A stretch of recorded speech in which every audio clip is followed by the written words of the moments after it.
Muy buenas tardes a todos. Gracias por conectarse con nosotros el día de hoy. A nombre de la doctora Olbeth Hansberg, coordinadora general del SOAFEM, les doy la más cordial bienvenida a esta nueva entrega del ciclo de conferencias en línea, La vida emocional en la pandemia. El ciclo de conferencias fue organizado por el doctor David Fajardo Chica, investigador asociado al SOAFEM. Como siempre, contamos con el invaluable apoyo de la Casa de las Humanidades de la UNAM. Al igual que la UNAM, el SOAFEM no se detiene.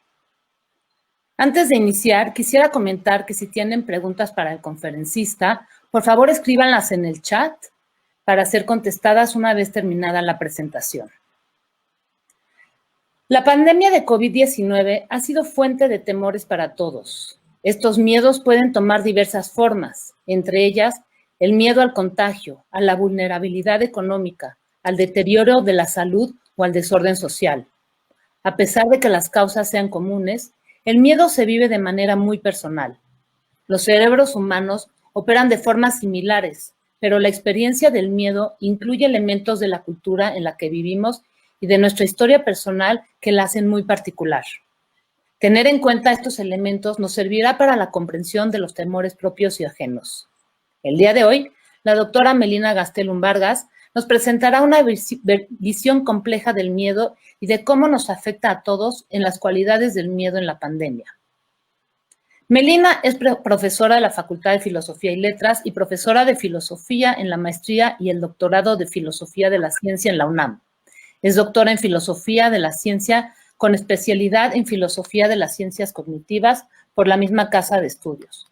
Sus líneas de investigación son cognición situada, percepción directa, enactivismo, fenomenología, cultura material, artefactualidad, percepción y experiencia temporal, epistemología de las ciencias naturales y estudios CTS. Pues sin más preámbulo, Melina, te damos la más cordial bienvenida a este espacio. El micrófono está abierto para ti. Adelante. Muchísimas gracias, Katia. Pues bueno, primero, saludos a todos. Muchas gracias por estar atendiendo. Y pues en particular, muchas gracias a la SOAFEM y al equipo de la SOAFEM, a Olbeth Hansberg, a David Fajardo, a Katia y a Daniel, que hemos estado en contacto estos días. Y bueno, estoy muy agradecida de que me hayan invitado a este ciclo de conferencias, que siempre es muy interesante pensar desde nuestros lugares académicos los temas actuales, ¿no? Y pues sin duda hablar de la epidemia y del miedo y sus cualidades, que es el tema que voy a tocar, pues sin duda nos llega a todos. Entonces, yo en lo que voy a basarme el día de hoy es en las comprensiones que se han dado a lo largo de la historia acerca del miedo como una emoción, y voy a dar una visión dentro de los marcos situados de la comprensión de las emociones. Entonces, bueno, los objetivos que voy a tener van a ser, el primero va a ser pues caracterizar al miedo como una categoría emocional de una naturaleza que involucra diversas respuestas corporales, no una constante en todos los individuos. Un poco como lo mencionaba ahorita Katia en la introducción, es esta idea de ver por qué es que los miedos los vivimos de distintas formas y categorizar esas maneras en las que podemos comprender al miedo, con el objetivo de que nosotros podamos tener una mejor comprensión de qué nos ocurre y qué les ocurre a los demás que están a nuestro alrededor. Entonces, bueno, mostraré que además de que las estructuras cerebrales son importantes, en la ciencia cognitiva no debemos reducir todo a cómo operan esas estructuras, puesto que hay muchos elementos que también tienen un papel preponderante para que las reacciones emocionales, como el miedo, jueguen un papel importante. Algunas de estas formas son las experiencias previas, las situaciones particulares y la misma cultura en la que vivimos. Entonces, bueno, argumentaré que el miedo va a tener cualidades para cada individuo y que las va a interpretar de maneras diferentes, con mezclas particulares que en contextos como esta epidemia van a surtir efectos a través de los llamados sesgos cognitivos y pues veremos algunos ejemplos al respecto. Entonces, bueno, nada más como para empezar, que yo sé que han hablado en este ciclo ya mucho de emociones, pero siempre está bien dar unas definiciones iniciales para que nosotros comprendamos desde dónde estamos partiendo. Entonces, la emoción, pues es una experiencia subjetiva de orden afectivo que surge como respuesta a diversos estímulos, por la cual son valorados con el objeto para seleccionar una acción adecuada o la más adecuada, ¿no? No siempre tenemos un criterio de corrección fijo al generar una emoción. Otra vez es una experiencia híbrida, esto quiere decir que tiene un componente sensorial, uno perceptivo, uno cognoscitivo y uno intencional, de movimiento y agitación del ánimo.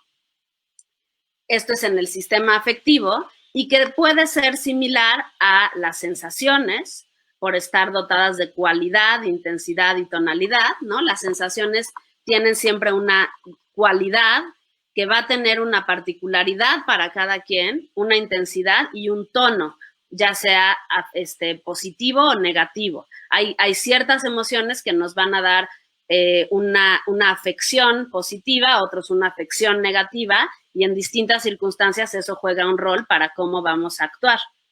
También se va a parecer a la percepción, porque tiene un objeto casi siempre reconocible atrás de él. Se va a parecer también a los juicios, porque va a constituir una valoración apetitiva, que es potencialmente verbal. Y pues a las intenciones, porque involucran actitudes, motivaciones, deseos e impulsos. Entonces, como vemos, justamente las emociones son una parte de nuestra cognición fundamental y que va a mezclar muchas de las cosas que en la ciencia cognitiva estudiamos, ¿no? Por un lado la percepción, por otro la sensación, por otro los juicios, por otro la intencionalidad. Y todo esto va a tener una mezcla muy interesante porque se va a meter a cómo respondemos las tendencias de nuestro organismo para la acción, ¿no? Entonces, aquí viene esta segunda definición que va a tener que ver con la actividad fisiológica y los estados afectivos del sujeto, mientras que las emociones van a dirigir su atención a una característica o varias características relevantes del medio, siempre para actuar, justamente, ¿no? Entonces, bueno, también nada más por entrar en cómo se ha entendido que funcionan las emociones, vemos acá el punto de vista del sentido común, que se suele ver que, por ejemplo, si percibimos un oso, pues vamos a sentir miedo y vamos a tener una respuesta fisiológica. Pero entonces aquí entra una pregunta muy interesante que va a tener que ver con cómo es que se siente ese miedo y cómo tenemos respuestas fisiológicas. Perdón. Entonces, el punto de vista de James Lange, que fue uno de los primeros que estudió esto, justamente puso atrás la respuesta fisiológica. Para él, primero percibimos un oso, tenemos la respuesta fisiológica y entonces sentimos miedo. Entonces, esto nos lleva a pensar que cuando sentimos el miedo, en realidad ya actuamos, ya tuvimos una respuesta fisiológica. Luego, Cannon Barth se dio justamente cuenta de que las dos cosas ocurrían de manera simultánea. Y en la psicobiología actual, justamente se ven estas tres opciones, estas tres etapas como un ciclo continuo entre todas, en las que no podemos diferenciar exactamente cómo es que ocurre. No es que podamos categorizar en cajas negras cómo se va dando la emoción. Bueno, entonces otro tipo de explicaciones que hemos tenido es el de Antonio Damasio en este libro maravilloso que es Buscando a Spinoza, en el que él va a categorizar las emociones en emociones basales que van a tener que ver con cómo nuestros procesos metabólicos influencian nuestros reflejos y cómo los regulan.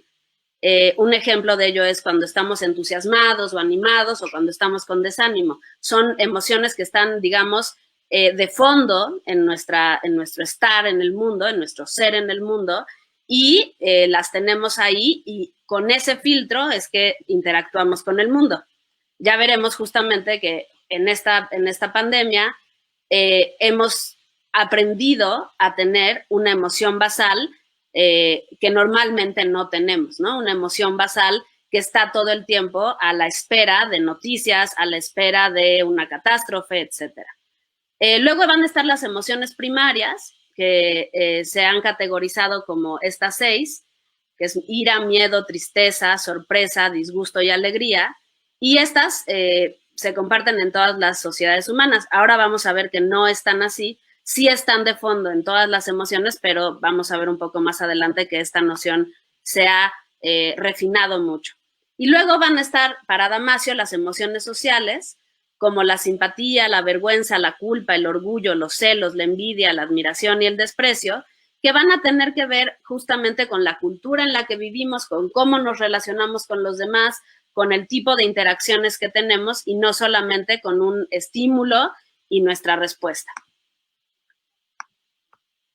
Entonces, Damasio mismo tiene una hipótesis que vamos justamente a analizar un poquito, porque va a tener que ver con estas componentes que les mencionaba al principio, que juegan un rol importante cuando caracterizamos a las emociones. Entonces, esta hipótesis se llama la hipótesis del marcador somático, y justamente lo que Damasio se va a dar cuenta es que las decisiones producen una reacción emocional que es subjetiva y somática, que se va a traducir en reacciones musculares, neuroendocrinas o neurofisiológicas y electrofisiológicas, ¿no? Como el ritmo cardíaco, la sensación de dolor, el calor, el cosquilleo en alguna parte del cuerpo. Y esta respuesta se va a asociar con una consecuencia. De manera que cuando tenemos esa experiencia, digamos, una picadura de una abeja o que alguna vez nos hemos topado con una rata, si nos dan miedo las ratas, etcétera, nuestra emoción, nuestra reacción fisiológica en ese momento se nos va a quedar guardada somáticamente, por eso es en el cuerpo, por eso se llama somático, marcador somático, de manera que cuando volvamos a tener una experiencia similar, esta se va a repetir. Y esta se va a repetir en el cuerpo, que puede ser de una manera agradable o desagradable. También podemos tener marcadores somáticos positivos. Siempre se suelen poner de ejemplo como los más negativos porque los tenemos más claros, pero también los positivos se marcan en el cuerpo. Y esto es muy interesante porque entonces lo que ocurre es que cuando volvemos a tener experiencias similares, tenemos una evaluación muy rápida de la situación basada en esa información que tenemos de alguna manera guardada en nuestro cuerpo, en nuestra memoria corporal, y entonces evaluamos rápidamente la situación para decidir con esas experiencias previas atrás. Entonces, bueno, esta idea de los marcadores somáticos, justo la idea es que proporcionan señales inconscientes que contribuyen a la toma de decisiones sin que los sujetos puedan explicar la razón de su estrategia, ¿no? Entonces, en los que veíamos anteriormente de la manera en la que reaccionamos, justamente los marcadores somáticos que están probados por Antonio Damasio con experimentos y demás, nos van a indicar que justamente nuestro cuerpo es el primero que va a reaccionar y viene después, en muchos casos, nuestra operación de algún sentido cognitivo, mental, de asociar lo que está pasando a una emoción. Entonces, la toma de decisiones es en todo momento asistida por procesos emocionales y va a tener que ver con estas señales que vienen del cuerpo, que van a tener que ver con varias partes del cerebro y del cuerpo que van a formar parte de esta respuesta. Entonces, bueno, tomando como referencia, porque es un cuento precioso y perturbador, La Migala, de Juan José Arreola, justamente el terror y el horror son unos síntomas del miedo que el personaje siente. Y asociamos el horror a la confrontación con el objeto del miedo y el terror a la contemplación y expectación de algo que no sabemos si realmente está o no está, de algo que puede ocurrir o no ocurrir. Entonces, justamente estos síntomas del miedo, el horror y el terror, los podemos ahora llevar muy claramente a las situaciones que estamos viviendo, ¿no? Por un lado, tenemos la confrontación de cifras, estadísticas, incluso personas que hemos conocido o que conocemos, que han tenido en alguna etapa la enfermedad del COVID-19 y nos hemos confrontado con eso directamente. Y por otro lado tenemos el terror de tenerlo ahí presente y nunca saber en qué momento va a llegar, ¿no? Entonces, vamos a ver entonces que todas estas formas en las que el miedo se puede presentar pueden ser una mezcla entre el mundo que nos rodea y también nuestra imaginación. Y esto nos va a provocar distintas reacciones, ¿no? Una de ellas puede ser la huida o la parálisis, pero veremos entonces por qué ocurre esto, ¿no? Entonces, una cosa importante es que solemos pensar que el miedo es algo contra lo que debemos luchar para hacer cosas, ¿no? Como esta foto, ¿no? Tirarnos un clavado desde ese acantilado. Yo creo que yo jamás me vería tirándome de una altura así, pero bueno, él claramente lo está haciendo y tiene que enfrentar un miedo. Entonces, desde pequeños nos dicen, bueno, tú tienes que enfrentar tus miedos para poder hacer las cosas, ¿no? Tienes que quitártelos. Y algo que sí me gustaría decir es que el miedo no se quita, ¿no? El miedo está ahí y de hecho es una herramienta evolutiva que tenemos cognitivamente para enfrentarnos y movernos en el mundo, ¿no? Entonces, nos permite reaccionar y actuar de varias maneras que pueden ser diferentes en momentos cruciales, como este que estamos viviendo, y claramente la cualidad de las cosas cambia cuando tenemos una emoción como el miedo y nos permite reaccionar. Entonces, lo que vamos a ver es justamente cómo ocurre. Entonces, bueno, como veíamos, una de las personas que definieron el miedo como emoción primaria fue Charles Darwin, que además de escribir el origen de las especies, que ya sería suficiente, ¿no? Como hito en la ciencia, escribió otro libro que se llama La expresión de las emociones en los animales y el hombre. Entonces ahí es donde él plantea estas 6 emociones básicas que habíamos mencionado, ¿no? La alegría, el disgusto, la ira, el miedo y la sorpresa y la tristeza. Y justamente las va a explicar como acciones debidas a la constitución del sistema nervioso, con independencia de la voluntad y en cierta medida también de los hábitos, en las cuales podemos encontrar patrones de gestos corporales identificables. Este es el punto de partida, ¿no? de situar a estas emociones como básicas. Entonces, para Darwin, el miedo es una emoción que es necesaria y que tiene un papel adaptativo crucial, pues permite a los individuos de una especie reaccionar y evitar a depredadores o a otras circunstancias peligrosas de su entorno. Entonces, estas 6 emociones básicas que ya mencionamos tienen siempre un extremo, ¿no? Entonces, por ejemplo, la tristeza en su extremo lleva a la depresión, la ira a la agresión sin provocación, el placer a la adicción, el miedo, que es lo que estamos hablando ahora, es a la ansiedad, al pánico o inclusive a las fobias, y la preocupación a desórdenes de ansiedad, ¿no? Que se va a mezclar mucho con estas. Entonces, bueno, la búsqueda para localizar el miedo en el cerebro, que es importante recalcar que hay como una tendencia a buscar dónde en el cerebro están las cosas que nosotros podemos hacer cognitivamente, y bueno, se ha dado desde hace varios años. Entonces, la primera vez que la amígdala se asoció al miedo fue en la década de los 30, cuando estos 2 científicos, Kluver y Clancy-Busse, removieron, lo cual ahora sería éticamente reprobable, pero en aquel entonces se podía hacer, removieron los lóbulos temporales de unos macacos rhesus. Entonces aquí tenemos la foto, ¿no? Entonces, sin la amígdala, que es donde está, sin los lóbulos temporales, que cortas la amígdala, estos primates se podían aproximar a objetos que normalmente generan miedo, como las serpientes, que generan instintivamente un miedo, y no huían.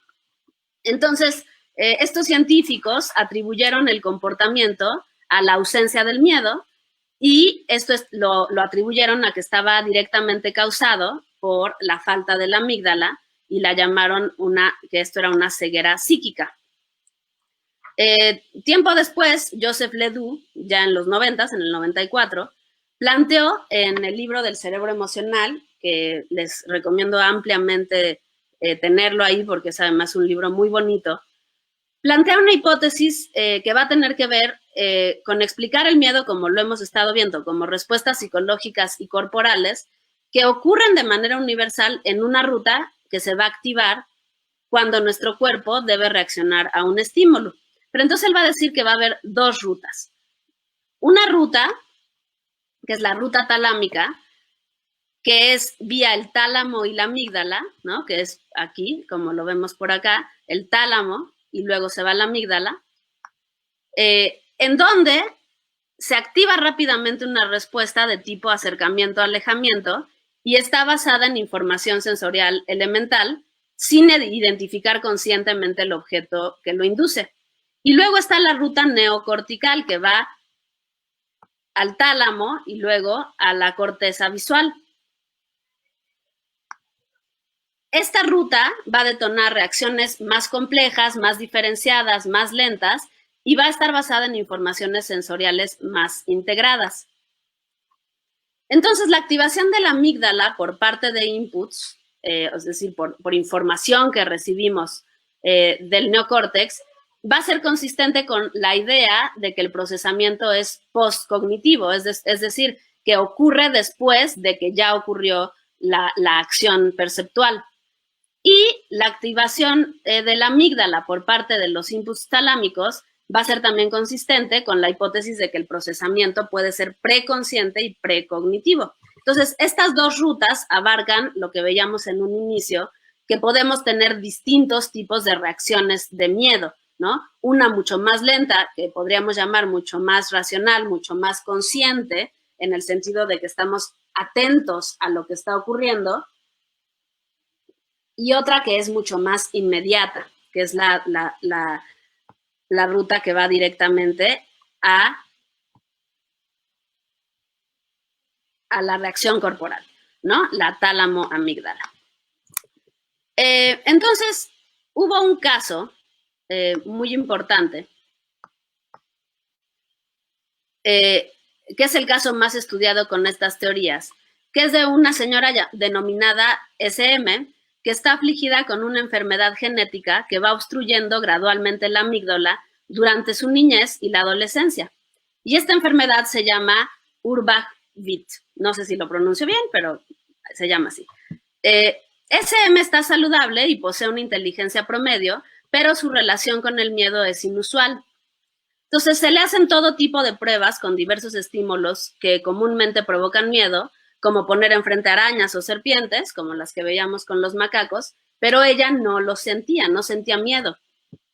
La razón atribuible era que tenía daños en la amígdala. Entonces, con base en ello y en la evidencia recolectada por Joseph Ledoux, la opinión general era que el centro del miedo en el cerebro es la amígdala. Pero entonces, algo curioso se descubrió en experimentos que se siguieron haciendo con SM. Se encontró que podía sentir miedo viendo posturas de cuerpos en otras personas y también podía escucharlo en las voces de los demás. Además, se encontró que sentía terror si se le pedía que respirara aire cargado con más dióxido de carbono sin la cantidad adecuada de oxígeno. SM entraba en pánico. Y esto llevó a ver que SM sí podía sentir miedo a pesar de los daños en la amígdala. Entonces, este caso dejó pocas dudas de que las amígdalas, sin duda, son estructuras cerebrales involucradas en la sensación del miedo. Sin embargo, estas posturas se consideran hoy muy cerebrocentristas, pues no toman en cuenta otros elementos que también son necesarios para que sintamos miedo.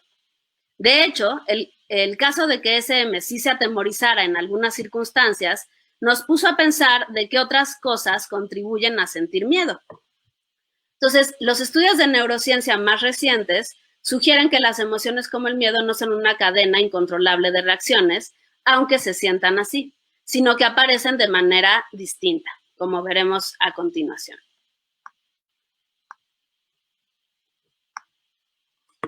Entonces, uno de los trabajos más importantes después de estos descubrimientos tienen que ver con estudiar a las emociones en el sentido de cómo podemos nosotros adivinar qué hacer en un momento dado y cómo poderlas controlar.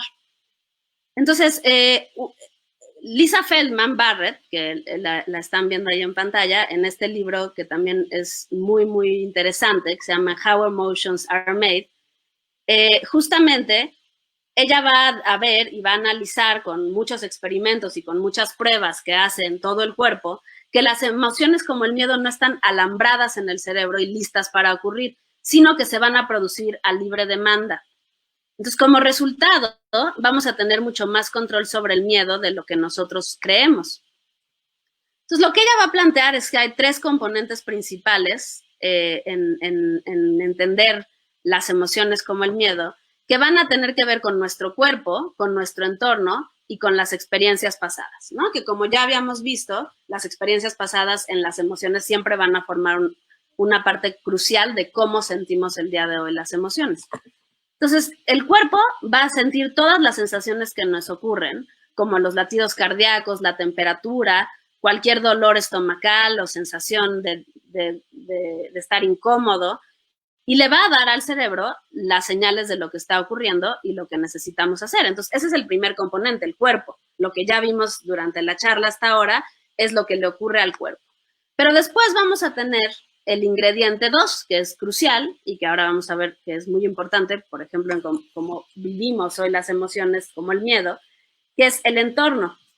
Y esto se va a referir a las sensaciones provenientes del mundo, ¿no? Entonces, todo lo que vemos, oímos, olemos, probamos, saboreamos y tocamos en un momento dado va a influir en lo que nuestro cuerpo se dispone a hacer y las señales de las que obtenemos un sentido para actuar al momento siguiente, lo cual además va a influir en nuestras emociones y en cómo se van a guardar.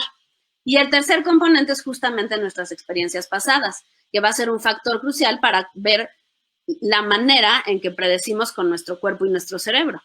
Entonces, estas emociones pasadas vamos a tenerlas ahí, como el ejemplo que ponía de la abeja que nos picó. Entonces, la siguiente vez que veamos todas esas sensaciones van a venirse a como nos sentimos en aquel momento y nos vamos a comportar en este momento actual como nos comportamos entonces, ¿no? Entonces nos alejaremos corriendo probablemente, o a lo mejor gritamos, o a lo mejor nos paralizamos, ¿no? Esa puede ser cualquiera de estas reacciones, aunque en realidad nada nos asegura que esta situación de que nos vaya a picar se vaya a repetir.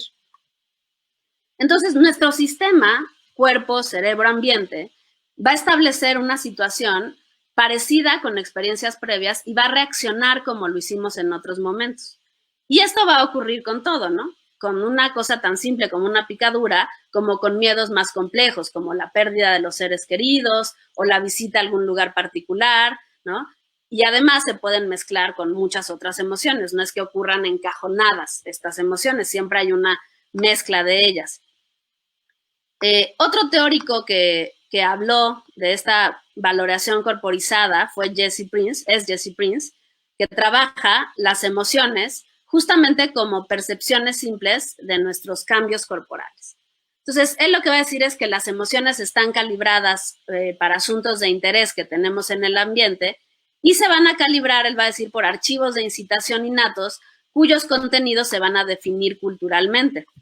Entonces, la cultura puede alterar esos patrones corporales de respuesta. Entonces, tanto Lisa Feldman como Jesse Prince van a estar de acuerdo en que si bien hay una cosa biológica, una forma biológica en la que las emociones ocurren y tenemos los órganos para ello, la cultura va a formar parte importante de cómo se van moldeando estas emociones. Entonces, aunque tenemos este tipo de 6 emociones básicas, que algunos dicen que son 14, otros dicen que son 20, estas emociones van a estar siempre moldeadas por la cultura y por los entornos en los que vivimos.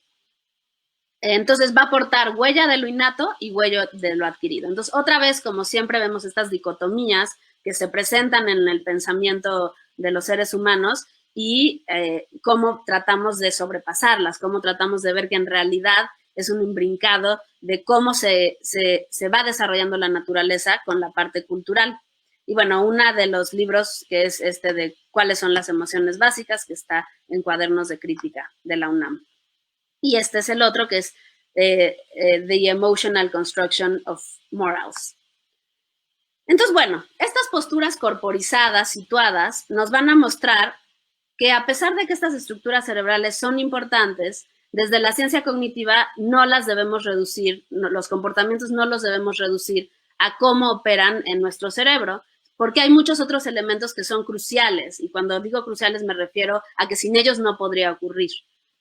Entonces, bueno, ya vimos las experiencias previas, las situaciones particulares y la cultura misma. Entonces, bueno, sin duda, el miedo, como vemos, va a tener distintas cualidades que cada individuo va a interpretar de maneras diferentes y van a tener mezclas particulares de estos elementos que ya mencionamos. Ahora, llevando toda esta información al punto más importante de esta charla, que es la epidemia que estamos viviendo en el 2020, nos podemos preguntar, ¿no? ¿Cómo está el cuerpo, el entorno y las experiencias previas de cada uno? Hay miedos normales, hay miedos imaginarios, hay que adaptarse a este miedo que estamos viviendo. Entonces, una versión del miedo, como veíamos, llevada a un extremo es la ansiedad, que va a corresponder no a un riesgo presente, sino a una emoción que está orientada hacia el futuro o a que la emoción que tenemos en el presente se alargue durante mucho tiempo. Entonces, la ansiedad va a ser un sistema complejo para detectar de forma anticipada o prevenir acontecimientos que se perciben como potencialmente negativos. Entonces, en realidad, la ansiedad lo que nos ocurre es que queremos predecir lo que va a ocurrir y al haber incertidumbre nos da mucha ansiedad. Entonces, es una respuesta en realidad adaptativa que puede ser muy útil porque nos ayuda a tener algo previsto para la supervivencia, aunque no llevada al límite, porque nos puede llevar a tener trastornos, ¿no? Trastornos ansiosos. Entonces, bueno, justamente estos temores que tenemos por sobrevivir, ¿no? Los temores de aislarnos, los temores del fracaso, son miedos que pues están latentes en una pandemia, ¿no? También los miedos económicos, en fin, hay un montón que podemos aquí nombrar. Entonces aquí me gustaría introducir esta categoría también de los sesgos cognitivos, que son un efecto psicológico que va a producir una desviación en el procesamiento mental que nos va a llevar a una distorsión o un juicio inexacto, a una interpretación que podríamos decir ilógica o más bien permeada por algo que está atrás, ¿no? Que se suele decir que es irracional, aunque a mí no me acaba de gustar porque creo que además es sumamente lógico y racional que actúen nuestras emociones sobre nosotros, que se da sobre la base de la interpretación de la información que tenemos disponible, aunque esos datos no sean lógicos o no se relacionen entre sí. Y podemos tener efectos diversos a través de estos llamados sesgos cognitivos. Entonces, por ejemplo, uno de estos atajos mentales ligados al miedo y a la ansiedad es esta idea de la catastrofización. Entonces, cuando nosotros somos catastróficos, ¿no? Mentalmente hacemos algo muy rápido que ante una situación ambigua tendemos a asumir lo peor, ¿no? La opción más negativa. Entonces, ese pensamiento que está ahí psicológicamente va a influenciar nuestras experiencias que estamos viviendo en el cotidiano y también nuestros aprendizajes, pero no está exento de errores no intencionados, ¿no? Entonces, por ejemplo, por haber vivido una serie de situaciones que pusieron en riesgo la salud de personas próximas, creemos que esta pandemia será sumamente desgraciada para nosotras, ¿no? Entonces, a lo mejor creemos que como en nuestra familia ha habido mucho riesgo en la salud, para nosotros esto va a ser tremendo, ¿no? Y hay una parte que está ligada a elementos que tienen razón, pero llevarlo a la catástrofe es lo que nos da un miedo y una ansiedad que puede llevar a problemas más serios, ¿no? Entonces, los estímulos, entonces, con estos sesgos, se activan, digamos, con un filtro en medio que van a hacer que, de hecho, pensemos que se confirman nuestros miedos más profundos. Entonces, una de las cosas que podemos localizar como elemento que puede agravar estas situaciones es la sobreinformación, ¿no? Que puede aumentar estas sensaciones de riesgo y, por ende, de miedo y de ansiedad. Entonces, la sumatoria de estímulos en realidad no es que acrecente el riesgo real, pero sí la sensación que tenemos de ella y entonces juzgamos que es más probable que nos ocurra. Entonces, de hecho, es algo que estamos viviendo, es algo que estamos experimentando. No es que no ocurra, no es que sea imaginario para nosotros. Lo que está en duda es cuál es la relación de verdad que hay entre lo que estamos imaginando y lo que nos está ocurriendo. Pero eso pues tiene que ver con el entorno que vivimos y con nuestras experiencias pasadas. Entonces, por ejemplo, la ansiedad nos puede llevar a tomar medidas de seguridad que nos alivian en una sensación transitoria, ¿no? Que se suele llamar el sesgo de la ilusión de control, pero que en realidad solo hacen que la ansiedad después aparezca más gravemente. Entonces, bueno, estas conductas se pueden extender en el tiempo y para garantizar la seguridad y van a continuar hasta que esa percepción disminuya. Y eso, si lo llevamos a tiempo, a que se dé durante mucho tiempo, puede generar una fobia, ¿no? Entonces, justamente una de las cosas que nos estamos preguntando mucho es, después de que volvamos a la nueva normalidad y se dé un tiempo, ¿cuántas nuevas fobias van a existir alrededor de estos miedos y de estas ansiedades? Entonces, bueno, la actuación de estos sesgos ante noticias sobre la pandemia va a mantener intactos los mecanismos que ya vimos y los hábitos que se desarrollan para reducirlo, que muchas veces, paradójicamente, pueden aumentarlo, ¿no? Entonces, estar dándole una retroalimentación positiva a este tipo de pensamientos en donde nada más estamos llevando hacia la ansiedad la información que recibimos, nos va llevando a aumentar el miedo y la ansiedad. Si hacemos eso, se generalizará la percepción de inseguridad, lo cual nos va a hacer sentir aún más vulnerables.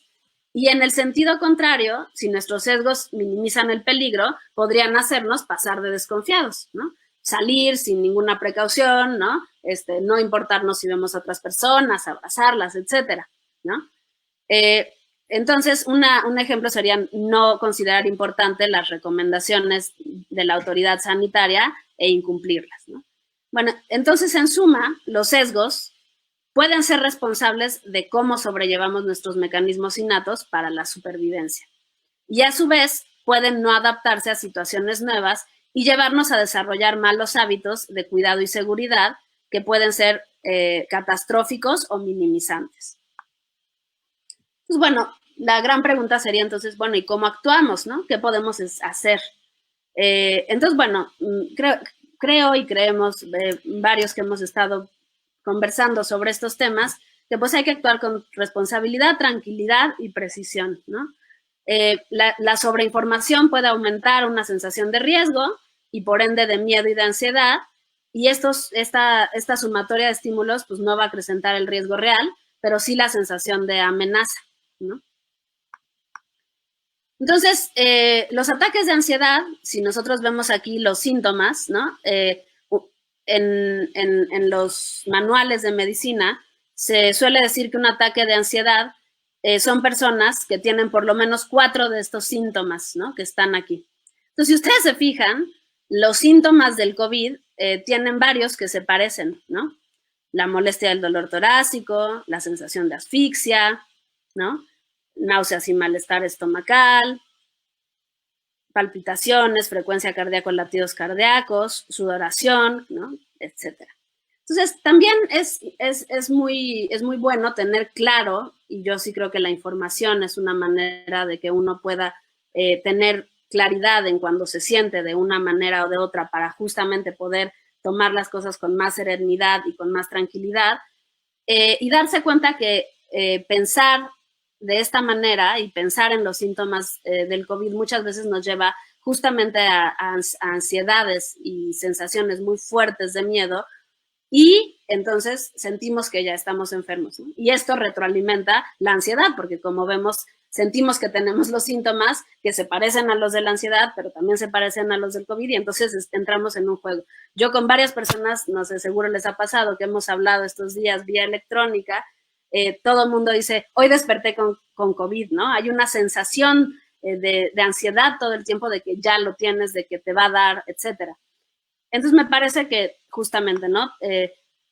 Tener en cuenta lo que estamos viviendo y lo que estamos ocurriendo nos da una posibilidad de serenidad y de tranquilidad que nos puede llevar a un sesgo cognitivo positivo, un sesgo cognitivo en el que nos tranquilicemos nosotros mismos, ¿no?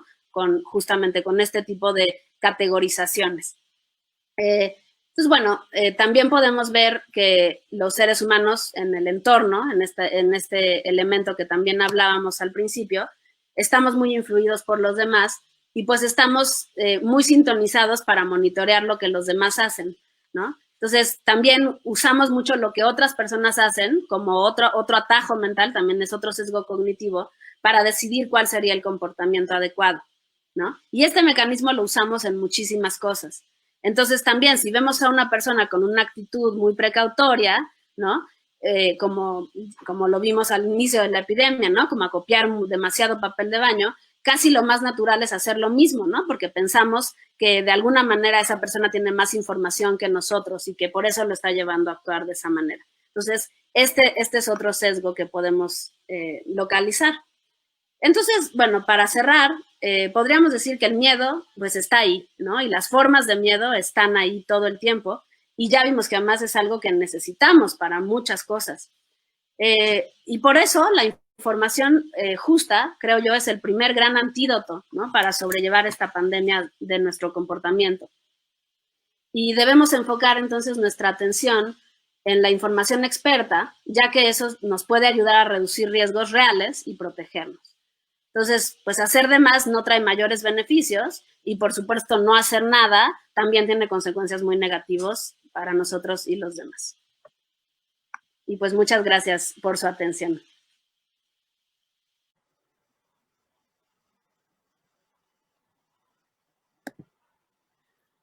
Hola, continuamos ahora con las respuestas a las preguntas que se realizaron a la doctora Melina Gastelum. Melina, continuamos entonces. Voy a dar lectura a las respuestas y pues vamos tú y yo. ¿Vale? Sí. Empezamos con Dan Sobres. Hay algunos comportamientos que pueden influir en la actividad cerebral que ocurre cuando tenemos un miedo paralizante. Sí, de acuerdo a lo que estuvimos viendo, cuando ocurre un miedo, hay una activación muy fuerte de varias áreas del cerebro y eso lo que hace es que se dé una serie de impulsos eléctricos que conforme van siendo cada vez más comunes, ¿no? O que se repiten, pues esos circuitos se van mielinizando más y se va dando una conexión más rápida. Esto se debe a un fenómeno que se llama la plasticidad cerebral. Entonces, digamos que los axones de las neuronas, que son los cablecitos que llevan los impulsos eléctricos, pues se vuelven más rápidos cada vez. Esto se le suele llamar, se facilita sinápticamente la transmisión. Entonces, conforme repetimos un miedo, si ese miedo nos paraliza, lo que está ocurriendo es que se está lanzando muchísimos neurotransmisores.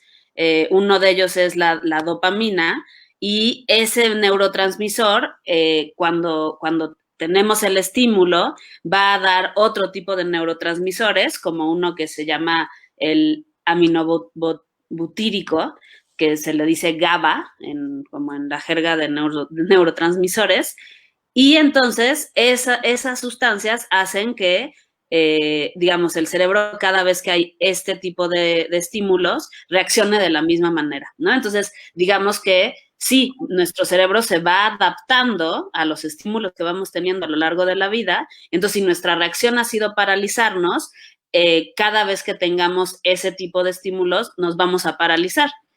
Es importante decir que esto no quiere decir que sea determinista, ¿no? O sea, que siempre que ocurra va a ser así. Sin embargo, es más fácil que ocurra de esa manera debido a nuestras experiencias pasadas. Entonces, cuando se requiere hacer un cambio para reaccionar de otra manera, es cuando se tienen que hacer, pues eso, terapias, ¿no? Conductuales, de comportamiento. Pero sí, o sea, sí hay un cambio que va ocurriendo en el cerebro. Y por eso se dice que cada cerebro es único, ¿no? Porque si bien tenemos las mismas partes biológicas, el cómo y cuándo se activan unas y otras, pues depende mucho de nuestra vida, ¿no? De nuestra vida y las experiencias que vamos teniendo.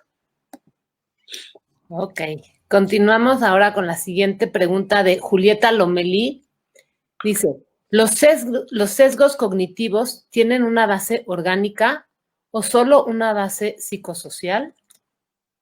Me gusta mucho esta pregunta porque da pie a algo que me parece importante recalcar, que es que al menos desde los enfoques que a mí me gusta trabajar, que son estos enfoques corporizados y situados, no hay una diferencia clara entre lo biológico y lo psicosocial, ¿no? O sea, siempre hay un ciclo o un ritmo que se va dando entre ambos, que va retroalimentándose para los comportamientos psicosociales como para lo que ocurre biológicamente. Entonces, digamos, la respuesta sería que en efecto los sesgos cognitivos tienen ambas partes. Que pasa un poco como la pregunta anterior, ¿no? Conforme se van repitiendo las conductas, biológicamente se van marcando unos caminos neuronales y corporales. Recordemos que también es cómo nos movemos, si no nos movemos y si nos movemos, y cómo nos enfrentamos a las situaciones del mundo. Y eso provoca, a su vez, una actitud psicosocial que se retroalimenta con lo biológico y así, ¿no? Sucesivamente. Ok, muy bien. Vamos con la siguiente pregunta de Diana Rojas. Quería preguntarte, ¿la idea del marcador somático está relacionada con la noción de Darwin sobre la emoción como herramienta evolutiva? Sí, completamente. De hecho, justamente Damasio parte en este libro del error de Descartes. Él parte justamente de la idea de que Darwin planteó a las emociones básicas que veíamos como una forma corporal de reaccionar a estímulos del ambiente para adaptarnos mejor, ¿no? Es decir, para justamente, ¿no? Huir si tenemos que huir y entonces no ser devorados por un depredador, o ocultarnos si nos tenemos que ocultar de un peligro, ¿no? Etcétera. Entonces, en efecto, todas estas respuestas corporales, que va a decir Damasio, se van quedando guardadas como memorias corporales, son una forma adaptativa de cómo enfrentarnos a los entornos cuando tenemos que reaccionar de ciertas maneras que ponen en juego ya sea nuestra vida o nuestra viabilidad, ¿no? O sea, por ejemplo, nosotros si tenemos unas emociones muy fuertes, ¿no? Por ejemplo, los ataques de pánico, etcétera, pues eso pone en riesgo nuestra vida, ¿no? A la larga, ¿no? Entonces, si tenemos el ritmo acelerado durante mucho tiempo, eso es muy peligroso. Entonces, todas ellas son reacciones de cómo guardar nuestra precariedad, que es que pues, podemos morir básicamente en cualquier momento, ¿no? Qué interesante respuesta. A ver, vamos con Dan Sobres otra vez. ¿Qué pasa con los hipocondríacos? No la deben estar pasando bien estos meses. Sí, bueno, de acuerdo, los hipocondríacos, el problema es que justamente cuando se suele decir esto, ¿no? De la mente controla al cuerpo, hay una parte que es muy, muy cierta, que tiene que ver con que, pues nosotros, digamos, nos provocamos muchas de las cosas que vivimos corporalmente. Entonces, si en la hipocondria tú te generas, ¿no? Dolor de garganta, dolores de cabeza, pues todo el tiempo estás reafirmándote una enfermedad que puede ser imaginaria, pero puede llegar a ser real. Yo recuerdo en mis cursos de neurociencia cognitiva que nos ponían unos ejemplos que a mí me impactaron muchísimo, de personas que por imaginarse, digamos, imaginarse durante un tiempo muy prolongado y creerse durante tiempo muy prolongado que habían sido quemados, les salían llaguitas en la piel, ¿no? Entonces sí, o sea, hay una parte que podemos nosotros sin duda llevar nuestro cuerpo a límites que pues que tenemos que tener cuidado, ¿no? Porque sí nos puede poner en peligro. Qué terrible. Sí. Qué cosa tan terrible. Bueno, la siguiente pregunta es de Diana Rojas. Dice, Melina, gracias, bueno, por tu conferencia. El miedo es una emoción muy interesante. ¿Qué opinas también sobre qué podemos hacer para evitar la catastrofización? Bueno, yo, sin ser experta, digamos, en este tipo de terapias o demás, sí creo que la primera parte siempre es identificarlo, ¿no? O sea, el problema de los sesgos cognitivos es que casi siempre son inconscientes, o sea, nosotros tenemos ese sesgo y actuamos con respecto a él sin darnos cuenta de que está ahí. Entonces, digamos, ¿no? Nosotros tendemos a catastrofizar la situación, pero no nos damos cuenta que lo estamos haciendo. Entonces, la primera etapa, digo yo, sería darse cuenta y decir, ah, ya ahorita lo estoy llevando a un lugar que no debería estarlo llevando.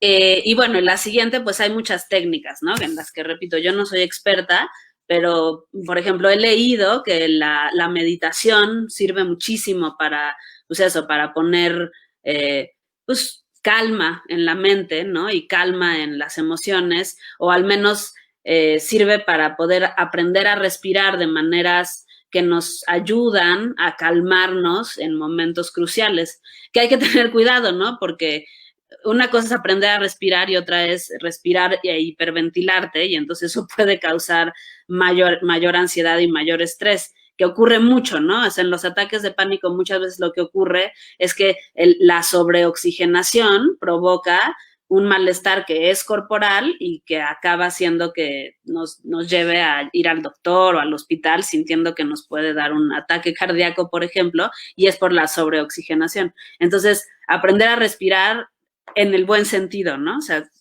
siempre hay que aprender a hacer las cosas pues con mesura y con gente experta, ¿no? Yo repito, eso es importante. Muy bien. Continuamos con la siguiente pregunta de Julieta Lomelí. Cuando tenemos una reiteración repetida del sesgo cognitivo, ¿se puede generar algún trastorno de personalidad? Y en el plano orgánico, ¿cómo funciona la amígdala? ¿Qué le pasa físicamente frente al pánico y estas distorsiones cognitivas? Sí, bueno, primero contesto la primera parte. Como trastorno de personalidad como tal, no es que estén catalogados así, ¿no? Recordemos que en el slang médico, pues hay un libro de enfermedades que están reconocidas y hay algunos trastornos de personalidad que están reconocidos y otros que no lo son como tal. Sin embargo, pues sí podríamos decir que tendemos hacia ciertos sesgos cognitivos y que con su repetición vamos generando un tipo de personalidad, ¿no? Creo que no lo llamaría trastorno, pero sí lo llamaría una tendencia, ¿no? Así como hay gente muy negativa, hay gente muy, muy optimista, ¿no? Hay gente muy catastrófica, hay gente, ¿no? Pues muy mesurada o muy escéptica, lo cual también es un sesgo cognitivo, ¿no? Dudar absolutamente de todo hasta que tenga yo la información relevante, que podría ser un sesgo cognitivo que para algunos es muy bueno, más bien te va generando un tipo de personalidad, ¿no? Y que hay momentos en los que esos sesgos cognitivos, de hecho, nos ayudan y hay otros en los que no, ¿no? Entonces, digamos, uniéndolo a una pregunta de las anteriores, es importante, pues primero eso, reconocerlos. Sheila Jasanoff ha hablado muchísimo de los sesgos cognitivos en el ámbito sociopolítico y son muy interesantes las cosas que ella dice y ahí, bueno, hay mucha literatura al respecto. En la segunda parte de la pregunta, pues lo que ocurre cuando tenemos este tipo de miedos es que la amígdala, como veíamos, manda impulsos tanto a la corteza frontal y temporal como a los circuitos motores del cuerpo. Y eso lo hace por medio de descargar neurotransmisores. El principal es el gamma aminobutírico o GABA, también el ácido glutámico, también la dopamina y claro, la serotonina y la adrenalina. Y por medio de esos neurotransmisores, y justamente depende de la reacción cuál, va haciendo que el cuerpo se comporte de una manera o de otra, ¿no? Entonces, por ejemplo, cuando se segrega mucha adrenalina y esa adrenalina llega a todo nuestro cuerpo, pues tendemos a movernos mucho, ¿no? Justo es para salir corriendo, ¿no? Y acelerar el pulso cardíaco, subir la temperatura, acelerar la respiración. Y la dopamina muchas veces lo que hace es más contención, ¿no? Justamente esta sensación de como tensión en los músculos, ¿no? Que todos hemos sentido, por ejemplo, yo la siento claramente con las alturas, ¿no? Eso siempre me genera tensión en los músculos. Entonces, eso, ¿no? Ocurre en distintas formas con distintos neurotransmisores. Ok, y bueno, vamos a la última pregunta de Lilia Monroy. Dice, ¿el agotamiento que vivimos en este periodo COVID se deriva de estos procesos corporales emocionales? ¿Qué opina? Sí, yo creo y lo he pensado en estos días mucho. Me parece que lo que estamos viviendo de estas emociones tan fuertes, prolongadas, están haciendo que nuestros cuerpos estén verdaderamente estresados, estresables, ¿no? Es decir, que ante poco estímulo reaccionemos más. Y eso me parece que pues ocurre mucho en situaciones límite, que digo, que cada quien tiene su propia situación en este momento, pero al final hay una común que es un estrés generalizado y una incertidumbre muy fuerte. Entonces sí, ¿no? O sea, el estar constantemente viviendo, simplemente con abrir las noticias, ya esa información genera miedos, ansiedades, incertidumbre, tristeza, ¿no? Angustia, y eso, pues, lo vivimos diario. Entonces, estar viviendo diario ese tipo de emociones, claro que tiene a nuestros cuerpos en un nivel de estrés, pues, fuerte. Y hay que también estar conscientes de que por eso estamos muy reactivos, ¿no? O sea, que por eso también muchas cosas se sienten exacerbadas, porque es lo mismo, ¿no? Estamos retroalimentando un circuito que hace que así nos estemos comportando. Y eso es para poder actuar de la mejor manera posible ante una eventualidad. Muchas gracias por tus respuestas, Melina. Quiero hacer un breve anuncio. Melina va a participar en un evento organizado en conjunto con la Coordinación de Humanidades, la Casa de las Humanidades y nosotros como SUAFEM, el próximo 3 de julio a las 12 del día. El evento se llama Facetas del Miedo en la Pandemia. Va a ser transmitido desde la Casa de las Humanidades, pero nosotros la pondremos también aquí en nuestro Facebook y bueno, estará disponible para todos. Me resta darle las gracias a Melina por haber dado esta hermosa y excelente conferencia. Espero que nos dé de conocimiento y que aprendamos a controlarnos a nosotros mismos en estos tiempos. No sé si quieras decir algo más, Melina. Así, una cosa más quiero decir. Todas las conferencias pueden ser consultadas en nuestra página web, suafem.unam.mx.